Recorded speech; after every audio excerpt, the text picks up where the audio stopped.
The alarm screamed through every corridor of the UES Defiance as red lights bathed the ship in warning colors. David Walsh had been sleeping when the sensors picked up the massive fleet approaching their position near the Meridian Gate. Now he ran down the hallway toward the bridge, his boots echoing against metal floors while crew members rushed past him carrying equipment and shouting orders. The coffee in the break room was still warm when the first reports came in. 200 alien vessels had dropped out of hyperspace, just beyond the outer sensor range. These were not ordinary ships, but something far worse than anything humanity had ever faced.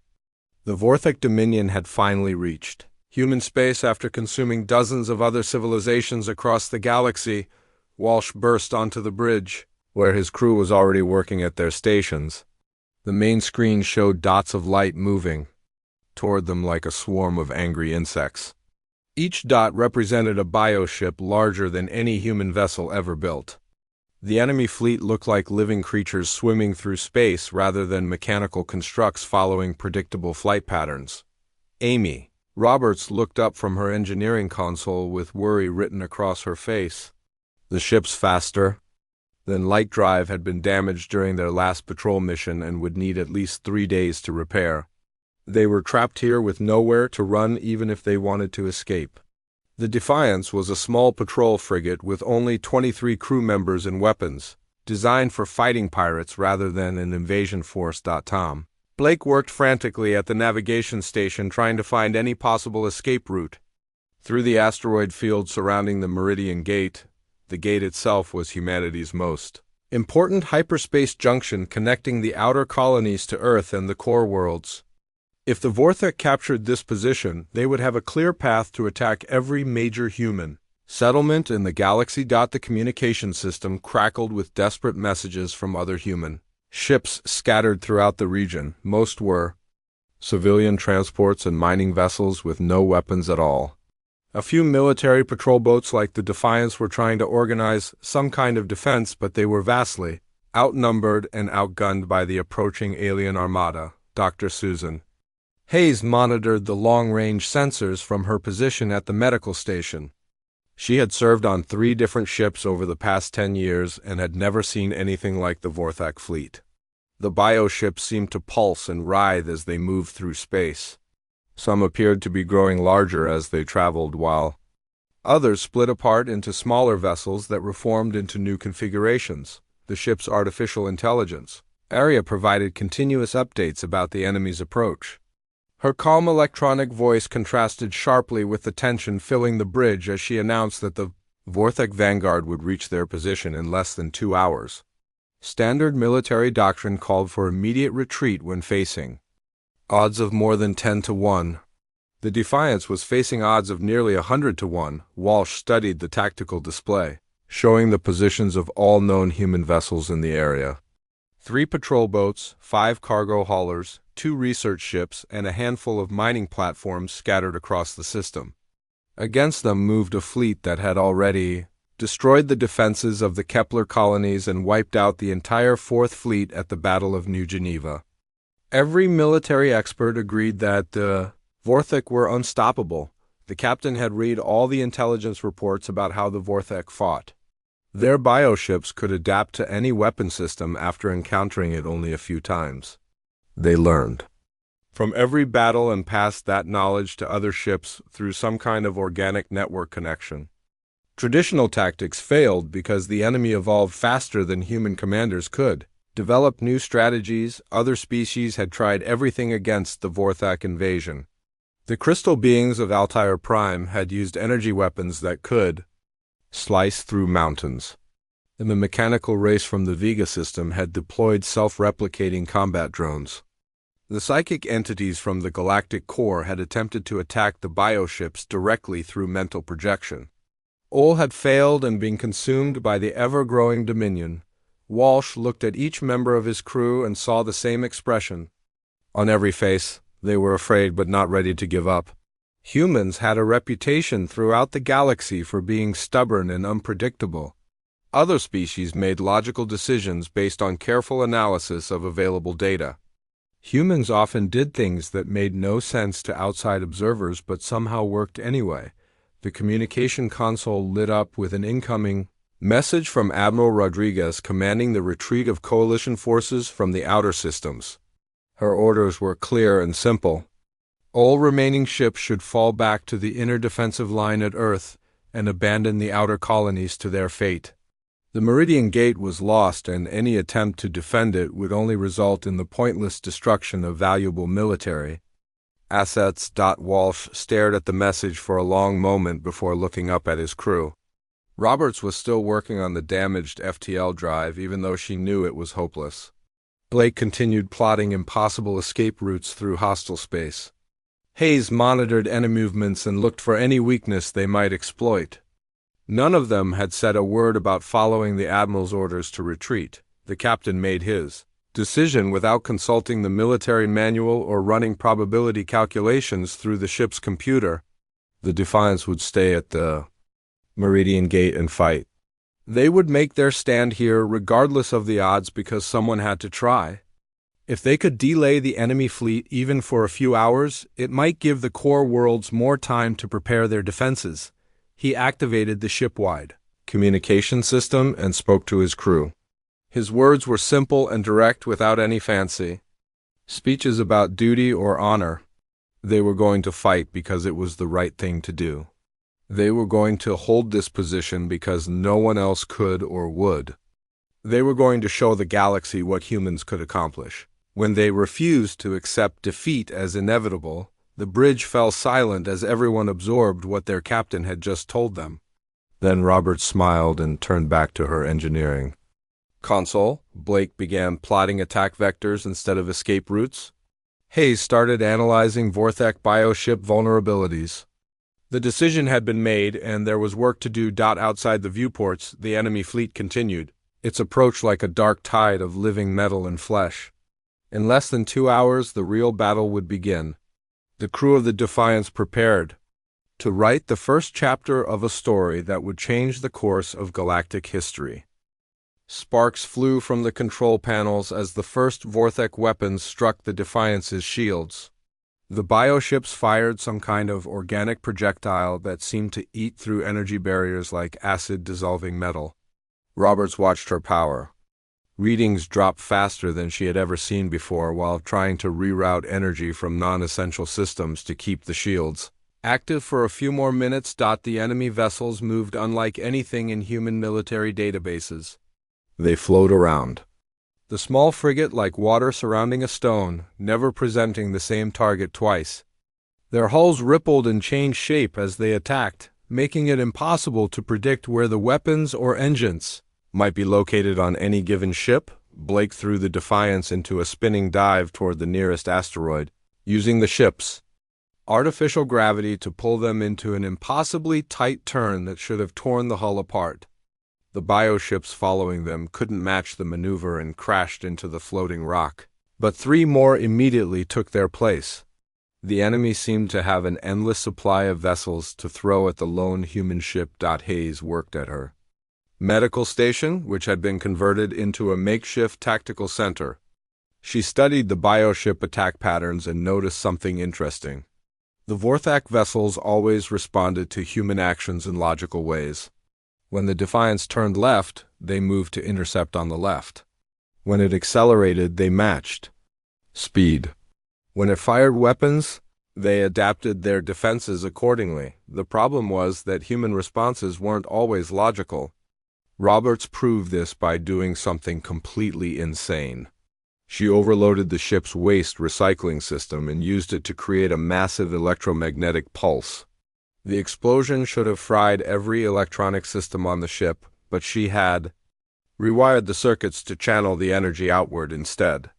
The pulse tore through 3 bioships that were completely unprepared for such an unconventional attack. Walsh realized that their only advantage was the enemy's inability to predict human behavior. The Vorthak had conquered dozens of species by learning their tactics and developing countermeasures. But human tactics often made no sense even to other humans. The captain began issuing orders that violated every principle of space combat he had ever learned. The Defiance began fighting like a drunken boxer, throwing wild punches that connected purely through luck and determination. Blake flew the ship, in patterns that seemed random but somehow managed to avoid enemy fire while positioning them for devastating counterattacks. Roberts turned every system on the ship into a potential weapon, using everything from the kitchen disposal to the communication array to strike at. Surprise bio-ships. The first breakthrough came when Hayes discovered that human stress hormones produced unique quantum signatures. The bioships were living creatures that responded to external stimuli just like any other organism. When the crew became more desperate and creative, their brainwaves actually interfered with the enemy's neural networks, causing confusion and targeting errors. Roberts began broadcasting the quantum signature of human determination directly at enemy ships. The biovessels started making mistakes, firing at empty space or turning away from easy targets. It was as if the aliens were becoming infected by human unpredictability and losing their ability to fight effectively. The battle turned into something that had never been seen before in galactic warfare. The Defiance used its own damaged hull as a battering ram, smashing through enemy formations while crew members hung on for their lives. They fired torpedoes filled with medical nanobots that confused bioship immune systems.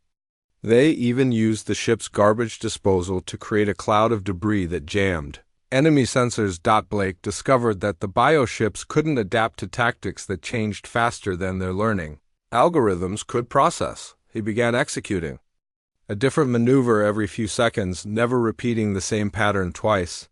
The Vorthak vessels tried to match his movements but always lagged behind. Like dancers trying to follow music they had never heard before, Hayes found ways to turn the ship's medical equipment into weapons of psychological warfare. She analyzed Vorthak behavior patterns and realized that the aliens expected their enemies to act rationally. When faced with irrational human responses, their decision-making processes began breaking down. The bioships started hesitating before attacking. Unsure how to respond to such chaotic behavior, Roberts performed engineering miracles that should have been impossible.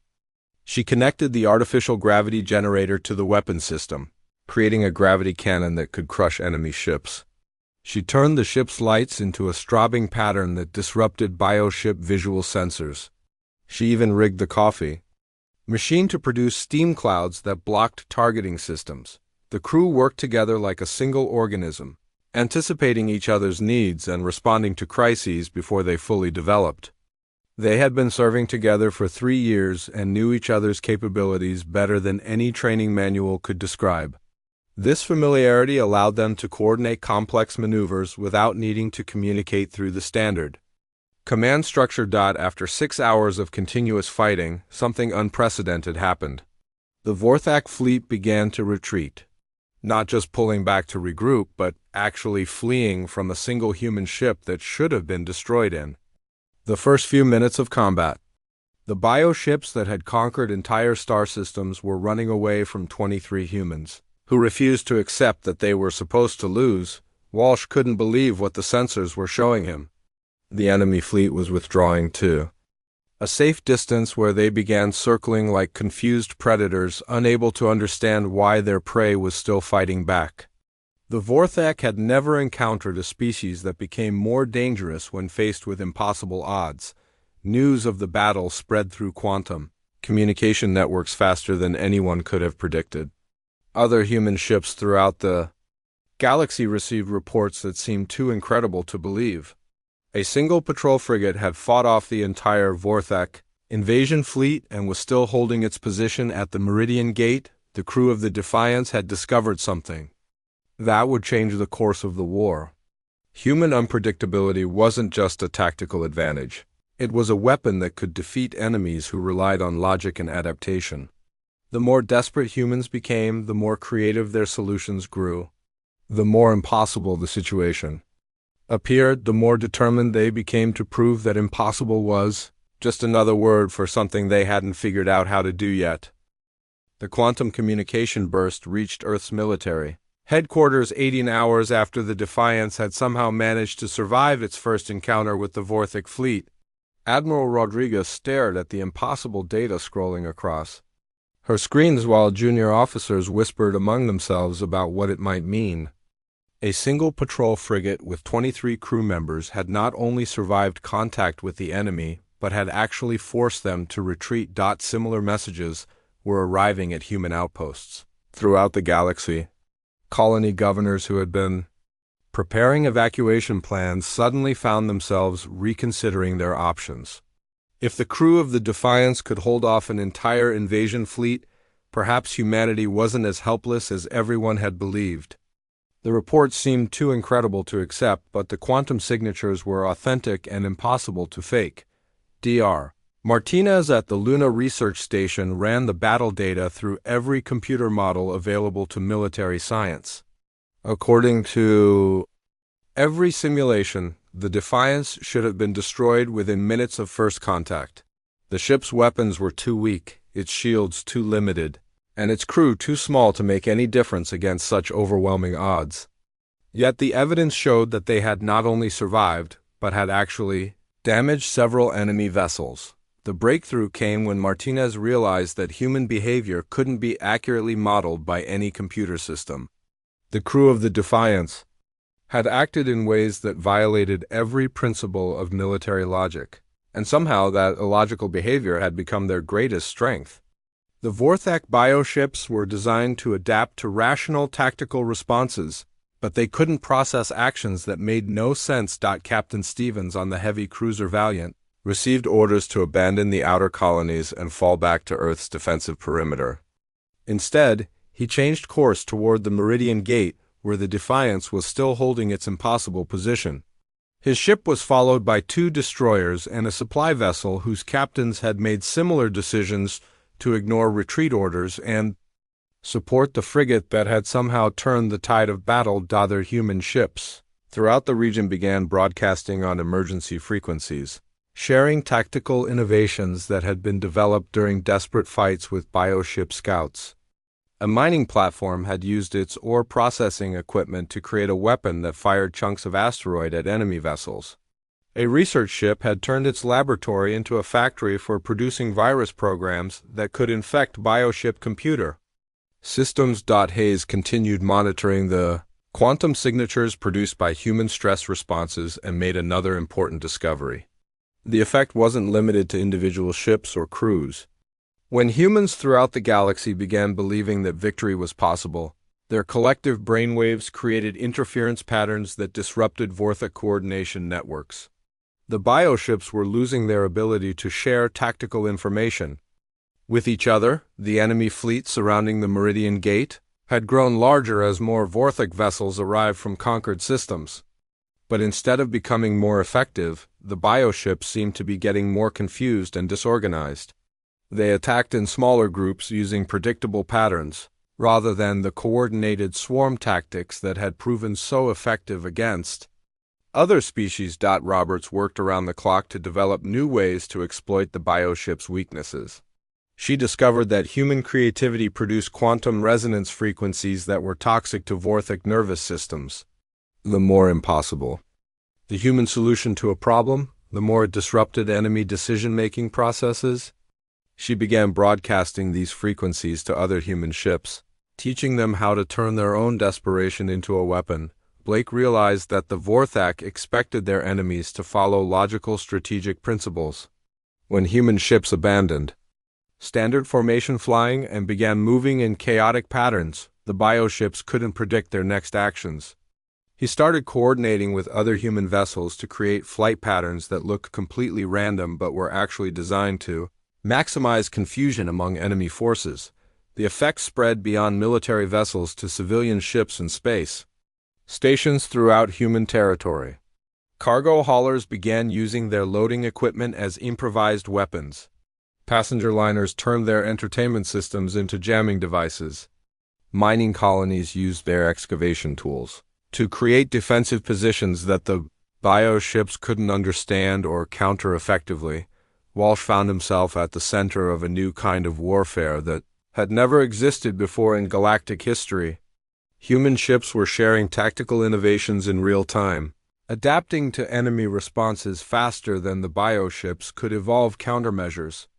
The Vorthak advantage of rapid adaptation was being turned against them by a species that could change its approach multiple times Within a single battle, the turning point came when a human supply convoy arrived at the Meridian Gate carrying spare parts and ammunition for the growing fleet of vessels that had rallied to support the Defiance.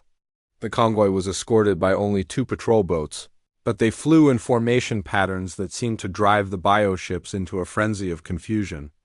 The enemy vessels began firing at each other, unable to distinguish friend from foe in the chaos. Narration at the Mars Military Academy began developing formal tactical doctrines based on the reports coming from the Meridian Gate. These Defiance protocols emphasized unpredictability, creative problem-solving, and the kind of desperate innovation that emerged when humans faced impossible odds. The protocols were distributed to every human military unit in the galaxy within days. The psychological impact was even more important than the tactical innovations. Humans throughout the galaxy began to believe that they could win against the Vorthic Dominion. This belief changed how they fought, how they planned, and how they responded to enemy attacks. Ships that had been retreating turned around and began aggressive patrols. Colonies that had been preparing for evacuation started building defensive installations. The bioships found themselves facing an enemy that grew stronger under pressure rather than weaker. Every Vorthic victory seemed to inspire more desperate human resistance. Every adaptation the bioships made was countered by innovations that shouldn't have worked but somehow did. The species that had conquered the galaxy through superior evolution was being defeated by a species that refused to evolve in predictable directions. News networks throughout human space began broadcasting live coverage of the battle at the Meridian Gate. Citizens on dozens of worlds watched as their military forces began pushing back against an enemy that had seemed unstoppable just days before. The impossible stand of the Defiance had become a symbol of human determination and a proof that victory was possible even against overwhelming odds. The crew of the small patrol frigate had started something that would change the galaxy forever. They had shown that human unpredictability wasn't a weakness to be corrected, but a strength to be cultivated and used as a weapon against enemies who relied on logic and adaptation to achieve victory. 3 days into the siege at the Meridian Gate, something extraordinary began happening throughout human space. Ships separated by thousands of light years started coordinating their actions with a precision that seemed almost supernatural. Captains who had never met began executing identical maneuvers at exactly the same moment. Engineering teams developed the same impossible solutions to different problems without any communication between vessels. The phenomenon started when Hayes discovered that human brainwaves under extreme stress created quantum entanglement patterns that could span galactic distances. The crew of the Defiance, pushed to their absolute limits by continuous combat, had become a broadcasting station for human determination. Every innovation they developed, every desperate solution they implemented, was somehow being shared with other humans across the galaxy. Roberts noticed it first when her improvised weapon systems began appearing on ships she had never contacted. A destroyer captain near the Centauri colonies was using her gravity cannon design. A freighter in the Vega system had replicated her electromagnetic pulse generator. Engineering teams throughout human space were making the same modifications to their ships without any formal communication or technical documentation. The effect wasn't limited to technology. Blake's chaotic flight patterns were being duplicated by pilots who had never seen his tactical displays. His impossible maneuvers through asteroid fields and debris clouds were being executed perfectly by navigators thousands of light years away. It was as if human intuition and creativity were spreading through some kind of quantum connection that bypassed normal communication channels. Dr. Williams at the Titan Observatory detected the quantum resonance patterns first but couldn't explain what was causing them. The signals seemed to originate from areas of space where humans were under extreme stress, particularly during combat with Vorthic forces. The more desperate the situation became, the stronger the quantum effect grew. The more impossible the odds. The more clearly the signals could be detected, the Vorthic bioships began experiencing system failures that their adaptive technology couldn't explain or counter. Their neural networks were being disrupted by quantum interference patterns that seemed to strengthen with each passing hour. The organic computers that controlled their weapons and navigation systems started making increasingly erratic decisions.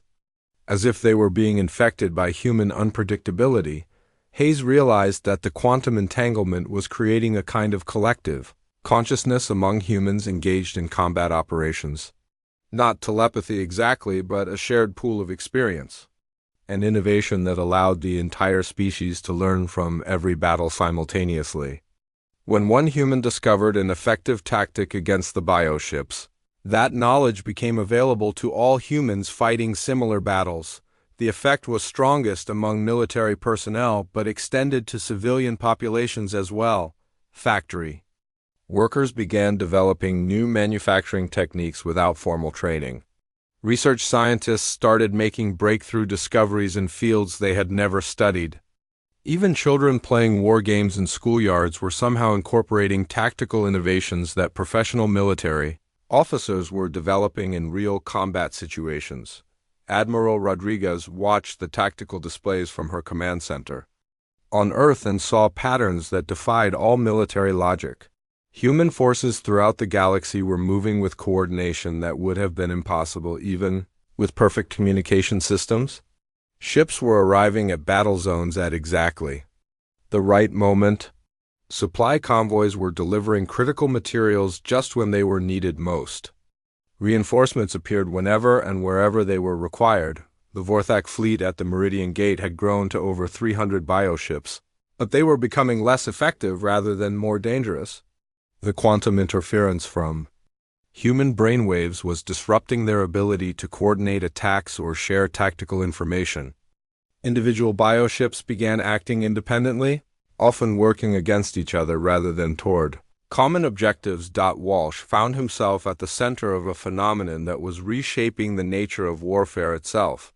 The Defiance had become more than a ship, it had become a focal point for human determination and creativity. Every repair his crew made was duplicated on vessels throughout the galaxy. Every weapon they improvised became available to other human forces. Every impossible maneuver they executed was somehow transmitted to pilots. Fighting similar battles everywhere, the psychological impact on human forces was profound. Soldiers who had been retreating in panic suddenly found themselves filled with confidence and determination. Civilians who had been preparing for evacuation began volunteering for military service. Even pacifist colonies started manufacturing weapons and defensive equipment. The entire species was unified by a shared sense that victory was not only possible but inevitable. Roberts discovered that the quantum entanglement effect worked both ways. She could sense the innovations being developed by other human engineers and incorporate them into her own designs. Her weapons became more effective as she absorbed the collective creativity of thousands of technical specialists working on similar problems throughout the galaxy. The ship's systems evolved almost hourly as new improvements were integrated automatically. Blake found that his navigation calculations were being assisted by the combined experience of every human pilot in the fleet. His awareness of space traffic patterns, gravitational anomalies, and tactical opportunities extended far beyond what his sensors could detect. He could sense the positions and intentions of enemy vessels as if he were viewing the battle from multiple perspectives simultaneously. The Vorthak Dominion had never encountered anything like this collective human response to their invasion. Their bioships were designed to learn from experience and share that knowledge through organic network connections. But human consciousness worked differently, creating quantum resonance patterns that interfered with bioship neural functions while strengthening human coordination and determination. Dr. Hayes made the most important discovery of all when she realized that the quantum entanglement was growing stronger as more humans joined the fight. Each new battle, each act of defiance, each impossible victory added to the collective pool of human experience and capability. The species was literally evolving in real time, developing new abilities and tactics faster than any adaptive technology could counter. The crew of the Defiance had become the seed of a transformation that was spreading throughout human civilization. They had proven that one small ship could make a difference against impossible odds. Now they were showing that an entire species united by quantum consciousness could accomplish things that no individual force could ever achieve. The frequency of hope was broadcasting across the galaxy, carried by quantum waves that penetrated every barrier and reached every human heart.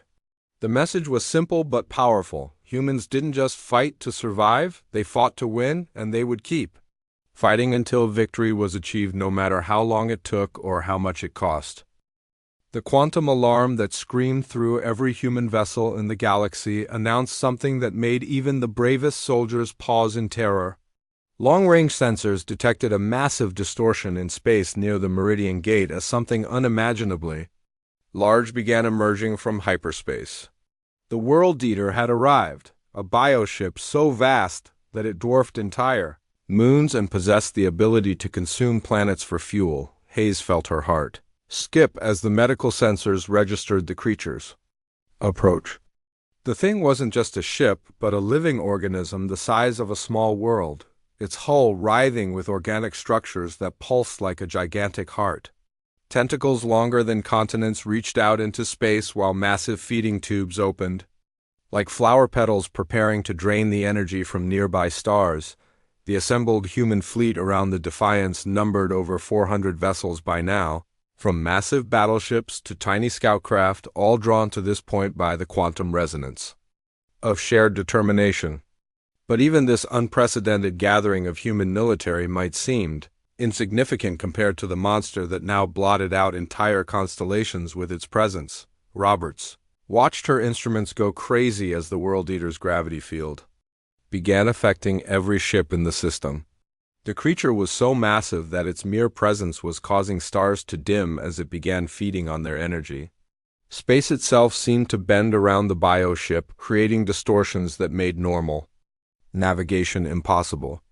Her engineering systems were registering power fluctuations that shouldn't have been possible. Blake tried to plot evasive maneuvers, but quickly realized that conventional tactics were useless against something this large. The World Eater moved slowly, but its weapons had ranges measured in light minutes rather than kilometers.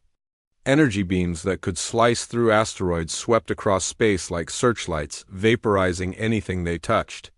The creature didn't just attack its enemies, it consumed them. Walsh looked at his crew and saw something that would have amazed any observer who understood the situation. Instead of despair or panic, he saw excitement. Not the madness of people who had given up hope, but the peculiar human joy that came from facing a challenge so absurd that only the most creative solutions could possibly work. His 23 crew members were actually smiling as they prepared to fight something that could swallow their entire planet.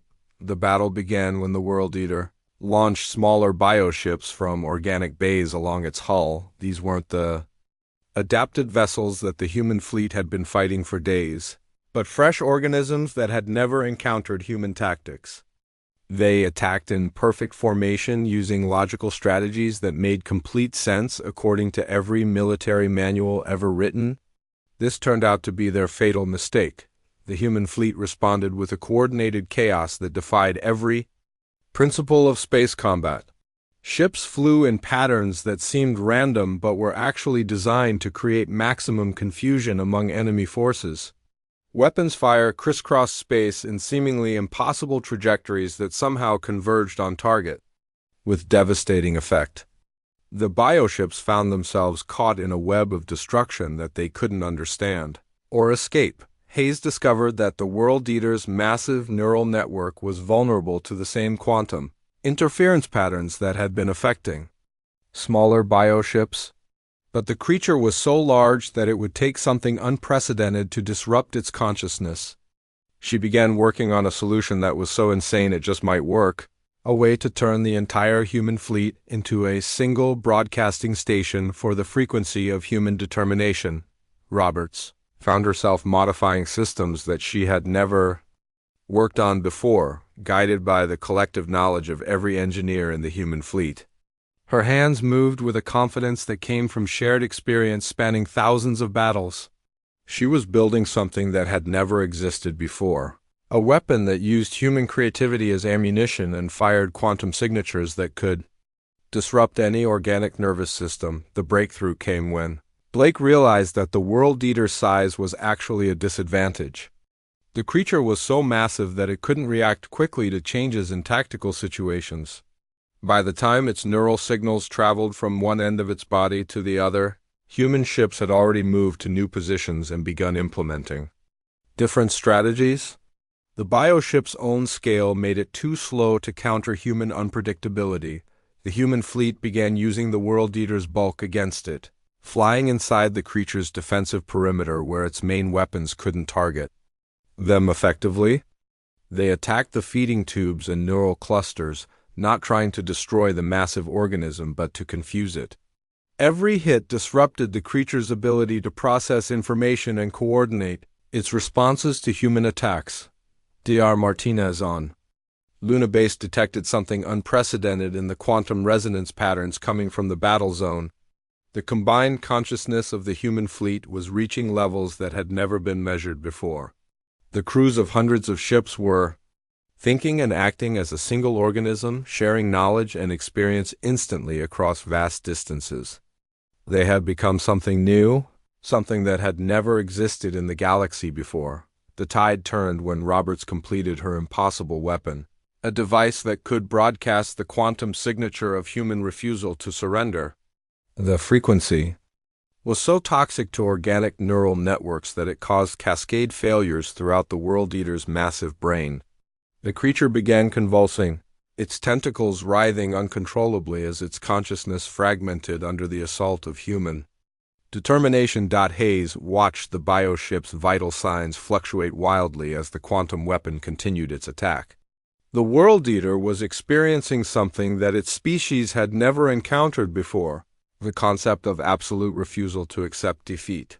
The creature's neural pathways were burning out as they tried to process the idea of an enemy that would keep fighting no matter how hopeless the situation appeared. The final moment came when the World Eater's consciousness simply shut down, overwhelmed by exposure to human stubbornness.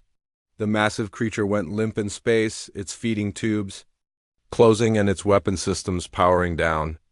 The bioship that could have consumed entire solar systems had been defeated not by superior firepower, but by the simple human refusal to acknowledge that victory was impossible. The smaller bioships throughout the system began experiencing similar failures as the quantum disruption spread through their organic networks.